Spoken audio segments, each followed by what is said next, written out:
सुधा समाधान।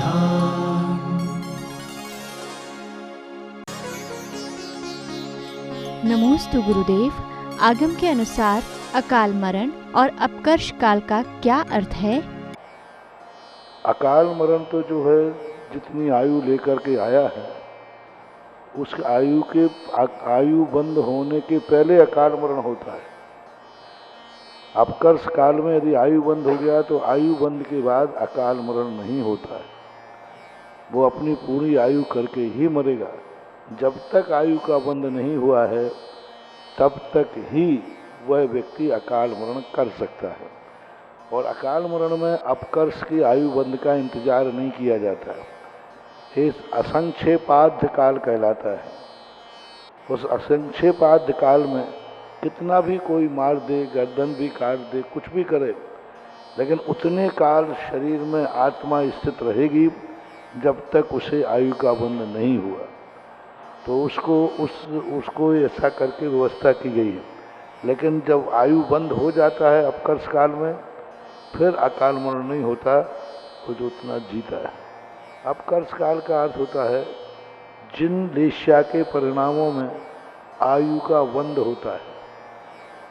जिन लेश्या के परिणामों में आयु का बंध होता है और वह लेश्या के परिणाम आयु के त्रिभाग में पड़ना चाहिए।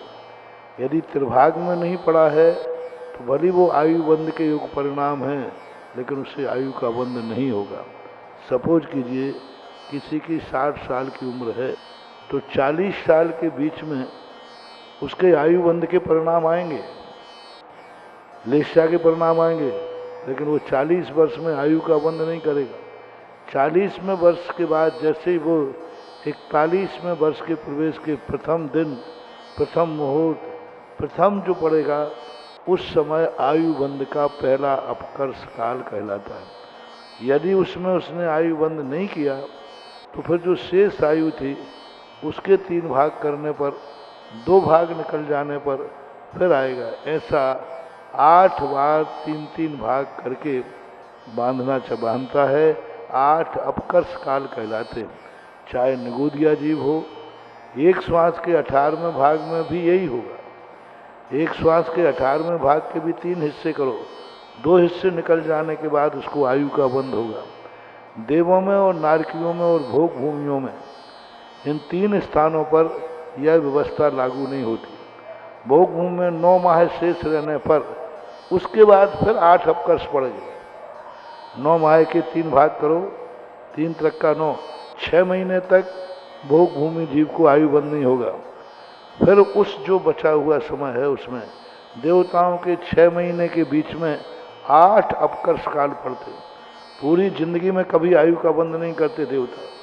जब उनकी 6 माह की आयु रह जाती है उस समय उनका अपकर्ष काल शुरू होता है। यानी अब उसमें से 3 भाग करने पर आयु बंध का पहला अपकर्ष काल होगा। ये अपकर्ष काल की व्यवस्थाएं हैं। नमोस्तु गुरुदेव। स्वद्रव्य और परद्रव्य में क्या अंतर है? स्वद्रव्य हम सही हैं, परद्रव्य जो हमसे भिन्न है। जो चीज अपने, सीधी बात है, एक चोंटिया लेके देख लेना। यदि इधर चोंटिया लेना दर्द होगा तो वो तुम हो, और दूसरे को चोंटिया लेके देखना हो तुम्हें कोई दर्द नहीं हो तो कहना पर है।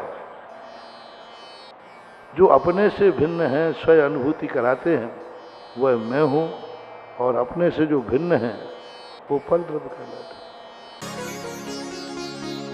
नमोस्तु गुरुदेव। जिन जिनालयों में दिगंबर साधु और त्यागी व्रती नहीं होते हैं, वहाँ मंदिरों में शांति धारा पढ़ने वाले की क्या योग्यता होती है? पढ़ने की कोई योग्यता नहीं होती। पढ़ने वाला व्यक्ति कोई भी हो सकता। मान लो तुम पढ़ के नहीं जानते हो, कोई अजैन व्यक्ति खड़ा है तो पढ़वा लो उससे। तुम पढ़ के नहीं जानते हो तो टेप रिकॉर्ड करके ला लो, अच्छे से किसी से पढ़वा करके टेप चलता जाओ, तुम शांति धारा करते जाओ। तो सामान्यता तो ये विषय है। बाकी पढ़ने वाले की योग्यता का जो मूल होता है, तो हम कई बार बता चुके हैं कि वो कितनी विशुद्धि के साथ पढ़ रहा है। तुमने कहा मुनि महाराज वगैरह नहीं है तो क्या करें? नहीं है तो कैसे भी करके पढ़वा लो, मैंने कहा ना टेप रिकॉर्ड से पढ़वा, नाना मामा से काना मामा अच्छा है। हाँ क्या करें, लेकिन जब योग्यता की बात जब कहो तो बहुत फर्क पड़ता है, बहुत फर्क। वही शांतिदा, वही सूर्य मंत्र ग्रस्त दे रहा है, किताब में लिखा है, वही मुनि महाराज दे रहे हैं। मुनिराज के मुख से देने से वो प्रतिष्ठित हो जाती है, और गृहस्थ देता है तो प्रतिष्ठा नहीं होती। मंत्र तो वही है, वही भक्तांबर पाठ लोग पढ़ते हैं, वही भक्तांबर पूज्यवर मानतुंग आचार्य महाराज ने पढ़ा। भक्तांबर कोई दूसरा था कि वही था?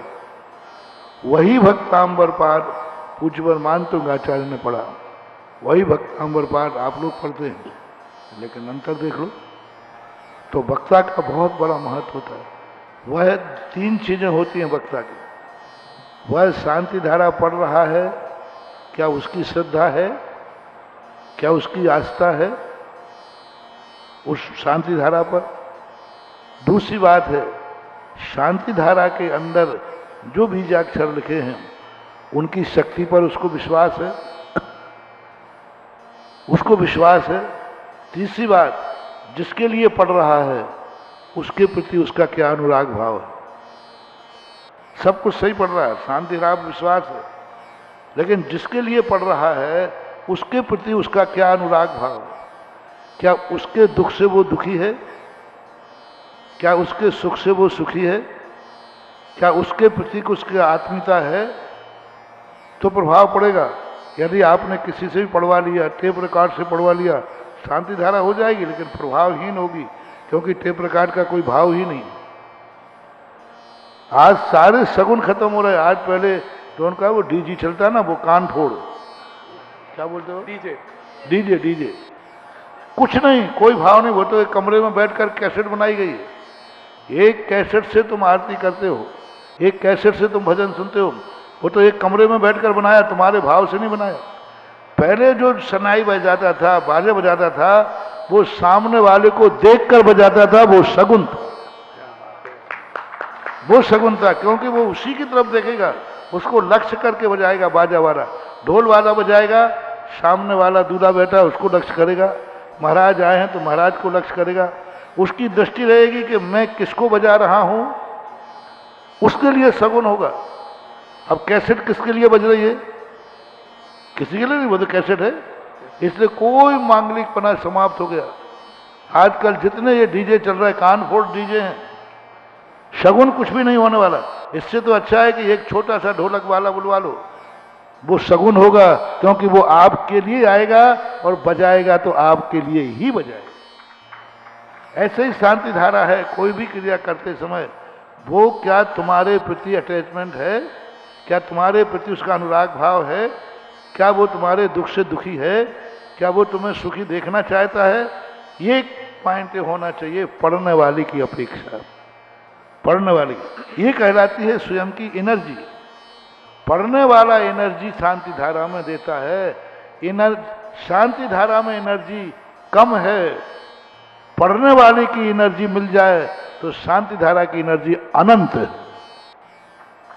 वैसे स्वयं नहीं है, स्वयं में साइलेंट है, लेकिन पढ़ने वाले की एनर्जी मिल जाती है तो फिर उसकी ताकत बढ़ जाती है। ये कोई सारी दुनिया मूर्ख नहीं है। 1100 रुपया में शांति धारा होती है, और महाराज को बुला लिया तो पट्ठा को लाखों लगते हैं। तो वो तो ये कहे भैया हम महाराज को मत बुलाओ, हम तो सस्ती करना चाहते। वो कहता महाराज को बुला दो, हम तो महंगी करना चाहते। क्यों? जो चीज बिना महाराज के सस्ती मिल रही है, रामतेग की बात मैंने सुनाई थी एक बार। शांति धारा की बोली नहीं बढ़ रही, मुश्किल से 1100 या 11,000 की बढ़ी। तो एक ने कहा महाराज जी आप तो शांति धारा के बहुत वो हैं, आप कुछ ऐसा मंत्र करो ना। जैसे उसको मालूम, उसने ऐसे कह रहा था जैसे बोली मैं बढ़वाता हूं, जादू फेंक दो फू। तो बोले महाराज जी बोली नहीं बढ़ रही है। तो मैंने कहा मैं क्या करूं? नहीं आप बोली बढ़ाइए। मैंने एक तरीका है, एक तरीका, अभी बोली ऐसी बढ़ेगी कुछ पूछो मत। क्या? मैंने कि आचार्य से यदि पढ़ने की हाँ कह दे मैं तो बोले कौन कहे, आचार्य से कौन कहे? तो मैंने कि चलो मैं ही कहता हूँ। तो मैं स्टेज पर बैठकर आचार्य से आचार्य से मैं शांति धारा पढ़ते हैं, एक बार आप पढ़ लो कि सही है कि गलत है। अब सीधा तो दे नहीं सकते हम उनको आदेश, वो तो गुरु जी है। महाराज जी आप पढ़ लो एक बार इसको, सही है कि गलत। और आज आपके मुख से हम लोगों को सुनने का भाव है। राजा तो नहीं नहीं मैं नहीं पढ़ता, मैंने एक बार सुना दो ना हम लोगों को। राजा अच्छा ठीक है रख दो। और फिर मैंने धीरे से मान से मैंने बोलो कि आचार्य श्री आज शांति धारा पढ़ेंगे। सीधी बोली 10 लाख पे, सीधी बोली 10 लाख पे। अब बताओ कहाँ 10-11 हज़ार और कहाँ शांति धारा वही है कि नहीं? किसका अंतर आ गया? वक्ता की एनर्जी। कौन पढ़ रहा है, पढ़ने वाले की ताकत क्या है, उसके अनुसार मंत्रों में शक्ति आती है। नमोकार मंत्र सबके पास होता है, लेकिन नमोकार मंत्र किसकी माला से, किसके मुख से निकल रहा है? श्वेतांबरों में ये बहुत बड़ा संस्कार है। सबको नमोकार मंत्र आता है, सबको मंगलाचरण आता है, लेकिन वे गुरु के मुख से सुनेंगे। उसके लिए लोग ऐसे दौड़ते हैं, ऐसे आते हैं, बस गुरु के मुख से नमोकार मंत्र सुनना है। यही 44 दंडक वगैरह पढ़ते हैं, 2-3 बातें और जोड़ देते हैं। इसके लिए वे दौड़े चले आते हैं। प्रवचन सुने या नहीं सुने, मांगलिक सुना, मांगलिक बोलते कुछ है, मांगल। और मैंने सुना कि भाई क्या है, मैंने कि तुम्हें नमोकार मंत्र नहीं आता? बोले महाराज आता तो है, लेकिन गुरु के मुख से निकलने पर वही नमोकार मंत्र ताकतवान है। इसलिए पढ़ने वालों की योग्यता तो होती है, जब नहीं है तो ठीक है। जैसा नमोस्तु गुरुदेव। सभ्यता और संस्कृति के क्षेत्र में जैन संस्कृति की ही चर्चा होती है, तो ऐसे में सभ्यता की चर्चा क्यों नहीं होती है? पहली बात है कि वक्ता की प्रमाणिकता की हमने आज दोपहर में कहा था, बहुत सरल है। पूज्य मानतुंग आचार्य महाराज ने कहा कि मेरा जो स्त्रोत है ना, ये कोई महत्वपूर्ण नहीं है, कोई महत्वपूर्ण इसमें कुछ भी नहीं है, लेकिन ये सारे जगत में पूजेगा क्योंकि इसमें आपका नाम है। क्या बात है। एक श्लोक ध्यान, वो एक श्लोक है भक्ता, हमारा पूरा ध्यान नहीं आ रहा है कि हे भगवान इसमें सब कुछ भी नहीं है, मैं तो कुछ हो ही नहीं, मेरी तो कोई प्रमाणिकता है नहीं, लेकिन इसका आपका नाम होने से ये सारे जगत में पूज होगा। इसलिए मैंने दोपहर में कहा अपन लोग कोई प्रमाणिक नहीं है, बस ये वाणी जिनेन्द्र देव की है, बस प्रमाणिकता ही प्रमाणिकता बन जाएगी। तो जिनेन्द्र देव वक्ता प्रमाणिक हैं, और उनको यदि हम आलम्बन लेके चलेंगे तो फिर अपनी प्रमाणिकता बन जाती है। इसलिए हमेशा लोग अपनी बात कहना चाहते, मैं अनुभव से, मेरा ज्ञान, मेरा ज्ञान। नहीं, तुम प्रमाणिक हो ही नहीं सकते। प्रमाणिक को हमें कोई ना कोई ऐसा बनना पड़ेगा जो हमसे भी महान हो। सभ्यता की जहाँ तक बात आती है, जैन दर्शन में सबसे ज्यादा सभ्यता है। सभ्यता ने संस्कृति का रूप ले लिया, क्योंकि हमारे यहाँ जितनी व्यवहारिक क्रियाएं होती हैं ये सब सभ्यता के अंतर्गत आती है। ये शुद्धि पूर्वक चलना, हाथ पैर धोकर खाना, हर जगह नहीं खाना, हर जगह व्यवस्थित, ये जितनी व्यवस्थाएं सभ्यता ही हैं।